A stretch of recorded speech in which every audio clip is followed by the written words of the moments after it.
Alors dans cette vidéo, nous allons apprendre à résoudre graphiquement des équations et inéquations. Cette courte vidéo est la suite de la première vidéo intitulée Fonctions et lecture graphique. Donc nous avons ici un graphique sur lequel nous avons tracé la courbe représentative d'une fonction f en bleu et la courbe représentative d'une fonction g, donc au crayon, qui est une droite. Alors remarquons ici tout de suite que nous avons un repère particulier. Nous avons un repère orthonormé, c'est-à-dire que les deux axes, donc axe des abscisses et axe des ordonnées, sont perpendiculaires, que l'unité en abscisse est la même que l'unité en ordonnée, mais que cette unité est la suivante. 1 cm désigne 5 unités, donc en abscisse et en ordonnée. Donc résolvons l'équation f de x égale à g de x. Cela revient à chercher les endroits, le ou les endroits, où les deux courbes se croisent. Et donc pour résoudre l'équation demandée, nous chercherons les abscisses de ces points.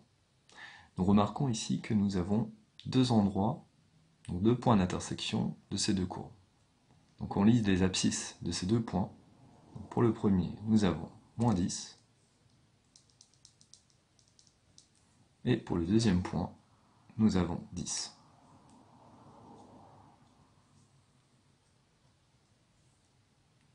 Résolvons maintenant l'inéquation f de x supérieur ou égal à g de x. Donc nous cherchons les endroits de la courbe, où la courbe de la fonction f est au-dessus de la courbe de la fonction g. Donc la fonction f est en bleu, et donc cette courbe est au-dessus de la courbe de la fonction g, donc de ce premier point jusqu'à ce deuxième point. Donc autrement dit, sur l'intervalle, moins 10 jusqu'à 10.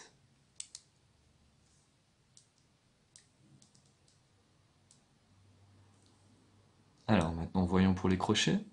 On cherche à résoudre f de x supérieur ou égal à g de x. Cela signifie donc que les points peuvent avoir la même ordonnée.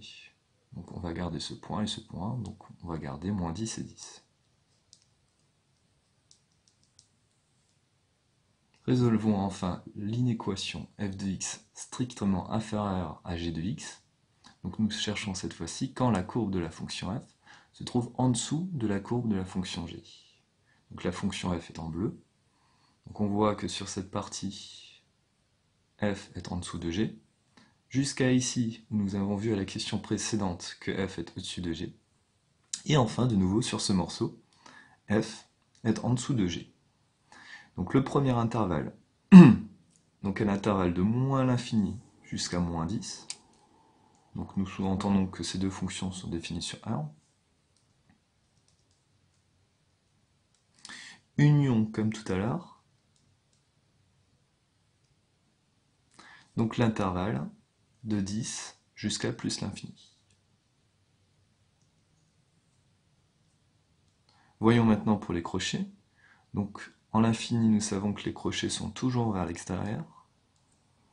Et en moins 10 et en 10, donc les deux courbes se croisent. Donc cela signifie qu'à ces endroits, f de x est égal à g de x. Et nous souhaitons que f de x soit strictement inférieur à g de x, donc les deux quantités ne peuvent pas être égales. Donc moins 10 et 10 ne sont pas solutions ici.